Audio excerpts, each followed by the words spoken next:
You know how there are people who just seem to have a knack for making life complicated. People who act like they own the world and everyone in it. Well, that's Mrs. Evelyn Harper, HOA Karen herself. She lives 2 doors down from my grandpa's house on Maple Lane, and she's been there for over 20 years. That's plenty of time to turn into someone who thinks her opinion matters more than anyone else's. When I moved back into my grandpa's home last year, I didn't expect much drama.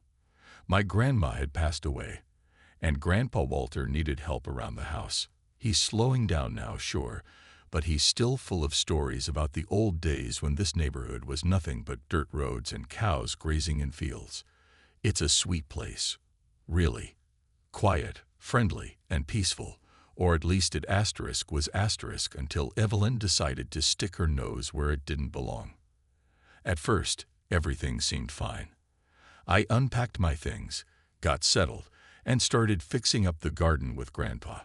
We painted the shutters, cleaned out the garage, and even threw a little block party to introduce myself to the neighbors. Everyone was warm and welcoming. Everyone except Evelyn. From day one, she watched me like a hawk. Every time I stepped outside, I could feel her eyes boring into me through her lace curtains. It was unsettling, to say the least. Then came the letter asterisk. One morning, I found it tucked under the doormat. The envelope wasn't anything special, but the words inside made my jaw drop. Typed neatly in plain font, it read, Dear resident according to Willow Creek Homeowners Association guidelines, we require proof of your familial relationship with Mr. Walter Bennett. Please provide official documentation or agree to genetic testing within 30 days to confirm your eligibility to reside at this address. I read it twice, then 3 times, thinking maybe I'd misunderstood. A DNA test to prove I'm related to my own grandpa. Seriously, who does that? What kind of person demands something so ridiculous? My hands trembled as I held the paper. I couldn't believe what I was reading. Sure, I knew Evelyn liked rules. She was always the type to complain if someone's mailbox leaned slightly to the left or if a kid's bike was left on the sidewalk. But this went way beyond nitpicking. This felt personal. For a moment, I wondered if I'd done something to upset her. Had I parked in the wrong spot? Left a light on too late? Forgotten to wave hello one morning? Nothing came to mind. Grandpa and I kept to ourselves, minding our own business. So why was Evelyn targeting us? I took a deep breath and tried to calm down. Maybe it wasn't as bad as it seemed. Maybe she'd just misunderstood something. After all, I hadn't lived here full-time since I was a kid. Maybe she thought I was some random stranger moving in without permission. That had to be it, right? But no matter how hard I tried to rationalize it, one thing stuck in my mind. Evelyn wanted me to take a DNA test to prove I belonged here. Not paperwork, not a birth certificate. No, she wanted a scientific analysis of my genes. The absurdity of it made me laugh at first. Then it made me angry. And finally, it made me determined. If Evelyn wanted a fight, she picked the wrong person. Because I wasn't going anywhere, not without a fight. The next morning, I decided to confront Evelyn face to face. I didn't want to jump to conclusions or make assumptions without hearing her side of the story. Maybe their asterisk was a misunderstanding, and if that was the case, talking things out seemed like the best way forward. Besides, I figured showing up in person might soften her stance. People are usually less intimidating when you're standing right in front of them. I baked cookies, chocolate chip, because who can resist those? And headed over to her house. Her lawn was immaculate, as always. Not a single blade of grass was out of place, and her flower beds looked like they belonged in a magazine. It was almost ironic how perfect everything appeared on the outside, while she seemed determined to create chaos inside. I rang the doorbell, clutching the plate of cookies tightly. After a few seconds, the door creaked open, and there she was, Evelyn Harper, wearing a pastel sweater set, pearl earrings, and an expression that could freeze boiling water. She glanced at the cookies in my hands but didn't smile. "Ah, Ms. Bennett, she said coolly. I assume this is about the letter. Yes, ma'am, I replied, forcing a polite smile. I wanted to talk to you about it. There must be some kind of mix-up. Walter is my grandfather. We've lived here together before. I even spent summers here as a child. Evelyn tilted her head slightly, studying me like I was a bug under a microscope. Be that as it may, the rules are clear. Without proper verification, I cannot ensure your compliance with our community standards. Community standards, I echoed, trying to keep my tone light despite the frustration bubbling beneath the surface. This isn't a military base, it's a neighborhood. My grandpa has lived here for decades. Doesn't that count for something? Her lips pressed into a thin line. Sentimentality doesn't override policy, Ms. Bennett. If you wish to remain here, you'll need to provide proof or submit to genetic testing. I stared at her, stunned by how casually she dismissed the bond between me and my grandpa. Proof. What did she think I was? Some imposter pretending to be family. The absurdity of it all hit me again, harder this time. Did she really believe I'd fake being related to him just to live in this quiet little suburb? Look, I said, taking a step closer. I understand you take your job seriously, but this is ridiculous. You don't just demand DNA tests from people. This isn't a crime show. It's real life. And frankly, it feels invasive. Evelyn crossed her arms, her posture stiff and unyielding. If you find the request invasive, perhaps you should reconsider your residency here. Willow Creek has certain expectations, and we intend to uphold them. Her words stung, not because they were true, but because they were so unnecessary. No one else in this neighborhood had ever questioned whether I belonged here. In fact, most of our neighbors greeted me warmly whenever they saw me. They remembered me from my childhood visits and often stopped by to chat with Grandpa. So why was Evelyn acting like I was some outsider threatening to ruin their precious utopia? I took a deep breath, reminding myself not to lose my temper. Arguing with her wasn't going to solve anything, not yet anyway. Instead, I handed her the plate of cookies, though she barely glanced at them. Thank you for your time, I said, keeping my voice steady. But I'm not leaving, and I don't plan on taking any tests. I hope you'll reconsider this approach. She gave me a tight-lipped nod, then closed the door without another word. As I walked back home, I felt a strange mix of emotions whirling inside me. Part of me wanted to laugh at how absurd the whole situation was. Another part felt angry, furious, even, that someone could be so cold and unreasonable. But mostly, I felt determined. Determined to stand my ground and prove that I belonged here, no matter what Evelyn thought. By the time I reached the front porch, I knew one thing for sure. Evelyn Harper had picked the wrong fight. Because if she thought she could bully me into submission, she was dead wrong. That night, I couldn't sleep. Every time I closed my eyes, all I could see was Evelyn's smug face and hear her cold, clipped voice telling me to reconsider my residency. It wasn't just the audacity of her demands that kept me awake. It was the sheer unfairness of it all. How could someone have so much power over other people's lives? And why did she care so much about whether or not I was related to my own grandpa? I tossed and turned for hours before finally giving up on sleep altogether. Instead, I grabbed my laptop and sat at the kitchen table with a cup of tea. If Evelyn wanted proof, fine, I'd give her proof.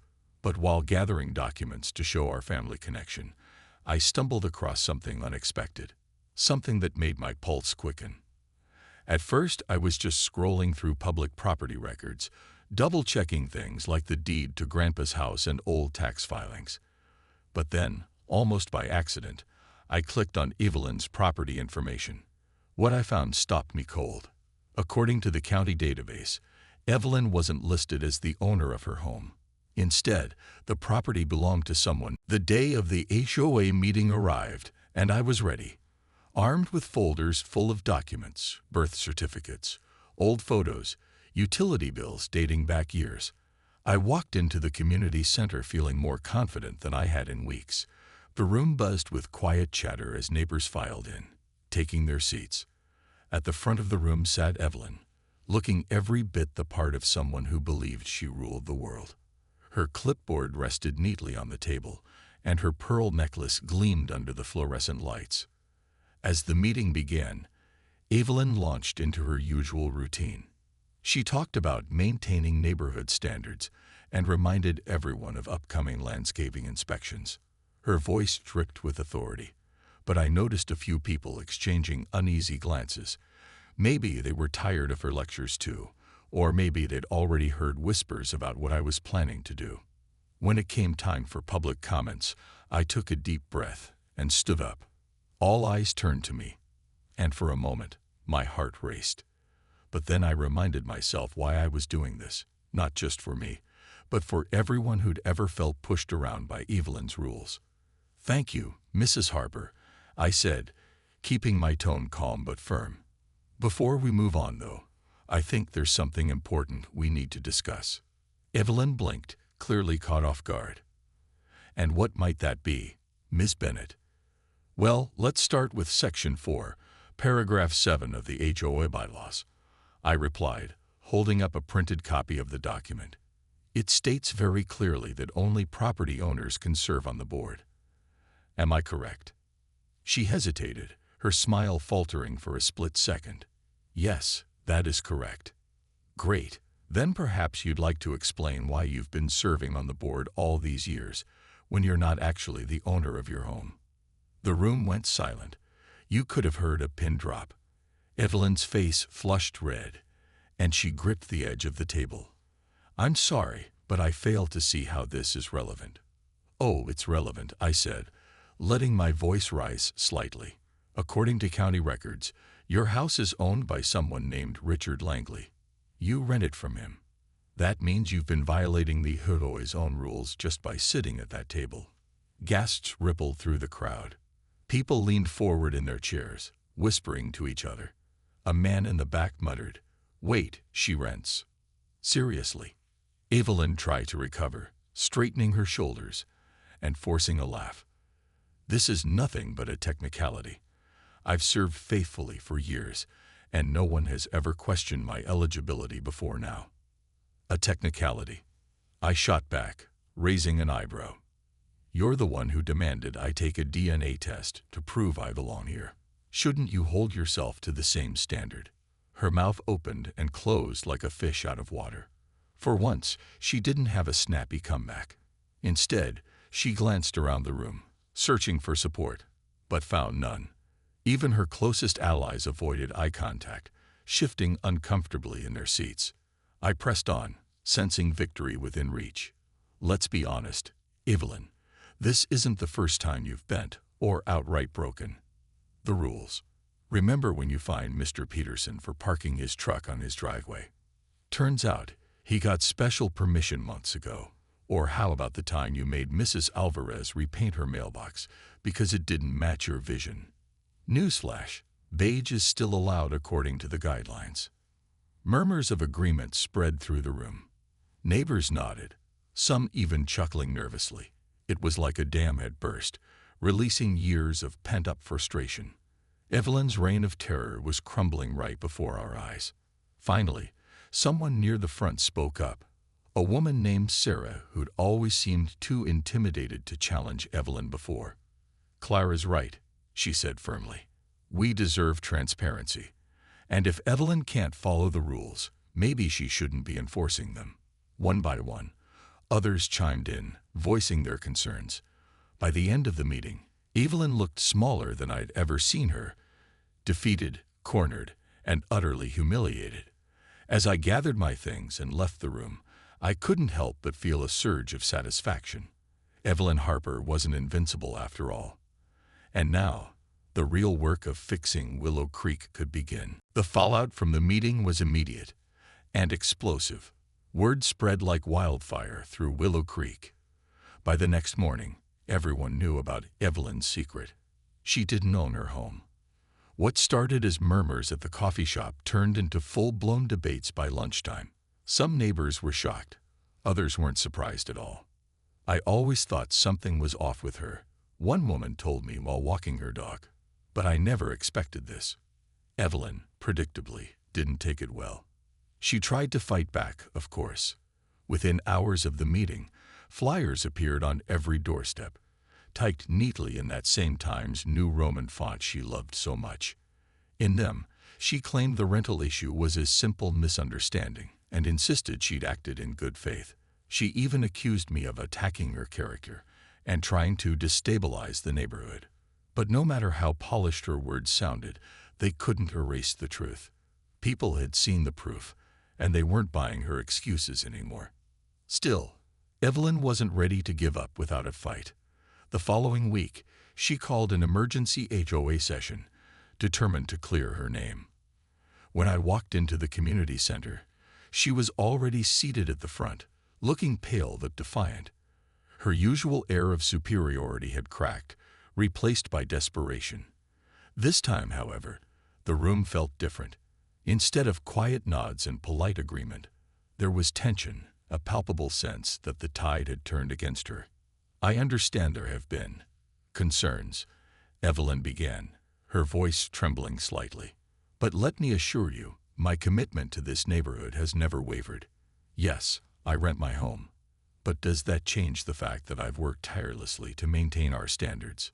Before she could continue, someone in the audience spoke up. It was Mr. Peterson, the same man whose truck she'd fined last year. "With respect, Evelyn, your standards are what got us into this mess. You can't enforce rules you don't follow yourself." Others quickly joined in. Mrs. Alvarez mentioned how Evelyn had bullied her over her mailbox color. A young couple talked about being fined unfairly for hosting a birthday party in their backyard. One by one, people aired grievances they'd kept bottled up for years. Each story chipped away at Evelyn's credibility until she looked like a shadow of her former self.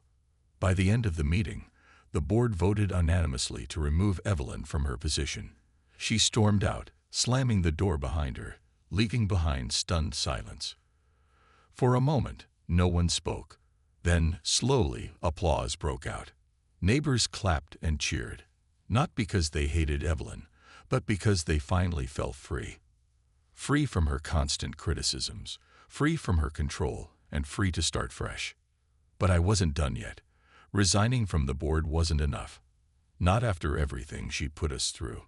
So I decided to dig deeper. Using the same public record system, I contacted Richard Langley, the actual owner of Evelyn's house. Turns out he lived in another state and hadn't heard from her in months. When I explained the situation, including her misuse of HOA authority, he was furious. He called her immediately, demanding answers. Their conversation ended with him serving her an eviction notice. Watching movers haul her furniture out onto the curb days later felt surreal. Evelyn stood in the driveway, loading boxes into her car, muttering under her breath. When she saw me standing nearby, she shot me a glare sharp enough to cut glass. "You'll regret this," she hissed. I smiled sweetly. Regret standing up for myself? Never. As her car disappeared down Maple Lane, I felt a wave of relief wash over me. Willow Creek wasn't perfect, but it was ours again, and for the first time in a long time, it felt like home. With Evelyn gone, Willow Creek began to change in ways I hadn't expected. It wasn't just the absence of her constant criticisms, or the relief of not seeing her clipboard-wielding figure patrolling the streets. Something deeper shifted. A sense of freedom swept through the neighborhood, replacing fear with friendship and tension with trust. The new HOA leadership stepped up quickly, eager to undo the damage Evelyn had caused. They weren't power-hungry rule enforcers like her. Instead, they were neighbors who genuinely cared about making things better for everyone. At their first meeting, they tore into the old guidelines, rewriting rules that made no sense. No more nitpicking over mailbox colors or shutting down harmless block parties. Instead, they focused on practical things: fixing potholes, organizing community cleanup days, and even planting trees along the main road. For the first time in years, the HOA felt like a team working asterisk with asterisk us, not against us. Grandpa Walter noticed the difference too. People started stopping by again. bringing pie or offering to mow his lawn. Kids ran freely through the cul-de-sac without worrying about being scolded for riding bikes too loudly. Neighbors lingered longer during morning walks, chatting about everything from gardening tips to weekend plans. The atmosphere had transformed from stiff and guarded to warm and welcoming. One evening, as we sat together on the porch watching the sunset, Grandpa leaned back in his chair and sighed contentedly. "You know," he said, resting his hands on his knees, "this reminds me of how things used to be when your grandma and I first moved here. Folks looked out for each other back then." I smiled, glancing at him. "Feels good, doesn't it?" He nodded slowly. "It does. You did good, Clara. Real good." His words filled me with pride, not because I'd won some personal victory, but because I'd helped restore something bigger than myself, a sense of belonging. Willow Creek wasn't perfect. It never would be, but it was ours, and that mattered more than anything. Still, I couldn't help but reflect on what had happened. Evelyn's downfall wasn't just about exposing her hypocrisy or holding her accountable. It was about showing people that standing up didn't mean starting fights. It meant standing together. After the dust settled, many neighbors admitted they'd been afraid to speak out before, worried about retaliation or drama. Seeing someone take action and succeed gave them courage they didn't realize they had. That realization hit home one Saturday afternoon when Sarah, the woman who'd spoken up during the infamous HOA meeting, knocked on our door. She carried a plate of cookies, homemade chocolate chip, ironically enough, and thanked me for sticking up for everyone. "We needed someone to say what we were all thinking," she said earnestly. "You inspired us to do better." Her words stayed with me long after she left. Inspire? Me? I wasn't sure I deserved that label. All I'd done was refuse to back down when someone tried to push me around. But maybe that was the point. Sometimes standing firm, even when you're scared, is enough to spark change. As spring rolled around, life settled into a comfortable rhythm. The dogwood tree we planted in the front yard bloomed beautifully, its delicate pink flowers swaying gently in the breeze. Every time I looked at it, I thought about resilience, about how roots grow stronger when tested, whether it's a tree weathering storms or a community finding its footing again. Willow Creek taught me a lot about human nature. Some people, like Evelyn, cling to control because they're afraid of losing it. Others, like my neighbors, rise to the occasion when given the chance. And sometimes, all it takes is one person saying enough to remind everyone else that they have a voice too. Sitting there on the porch with Grandpa, listening to the distant laughter of kids playing down the street, I knew we'd turned a corner. Evelyn Harper might have tried to divide us, but in the end, she brought us closer together. And if that wasn't a happy ending, I didn't know what was. Looking back, I realize Evelyn Harper taught me something valuable, though not in the way she probably intended. She wasn't just a stubborn woman obsessed with rules. She was a mirror reflecting what happens when fear and control take over. Evelyn thought enforcing her version of perfection would keep Willow Creek safe, but all it did was create division and resentment. In trying to protect her idea of order, she lost sight of what really mattered: people. This whole ordeal changed me too. Before moving back to help Grandpa, I'd spent years living in cities where everyone kept to themselves. Neighbors were strangers, and community felt like an outdated concept. But Willow Creek reminded me that connection still exists if you're willing to nurture it. Sure, conflicts arise. That's life. But so does growth. And sometimes, standing up for yourself isn't just about winning. It's about creating space for others to thrive. One thing I'll never forget is how Evelyn underestimated us. She assumed we'd roll over and let her dictate our lives, because no one had challenged her before. What she didn't count on was unity.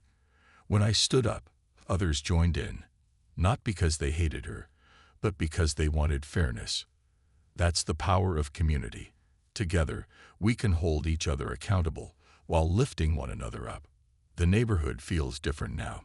It's quieter, yes, but also more alive. People wave hello again, not out of obligation, but because they mean it. Block parties have become a regular thing, and kids race their bikes down the street without worrying about someone reporting them to the HOA. Even Mr. Peterson, who once avoided eye contact at meetings, volunteers to organize weekend cleanups. It's amazing what happens when people feel empowered instead of policed. For Grandpa Walter, life has returned to its peaceful rhythm. He spends his mornings tending to the garden and his afternoons chatting with neighbors who've stopped by to check on him. Sometimes, he tells them stories about the old days, the ones where cows grazed near the edge of town, and everyone knew each other by name.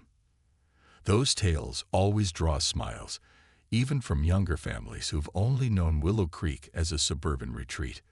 They remind us that history matters, and roots run deep. As for me, I found a new sense of purpose here. Helping expose Evelyn's hypocrisy showed me the importance of speaking up, not just for myself, but for others too. Life throws challenges your way, sure, but it also gives you chances to grow stronger.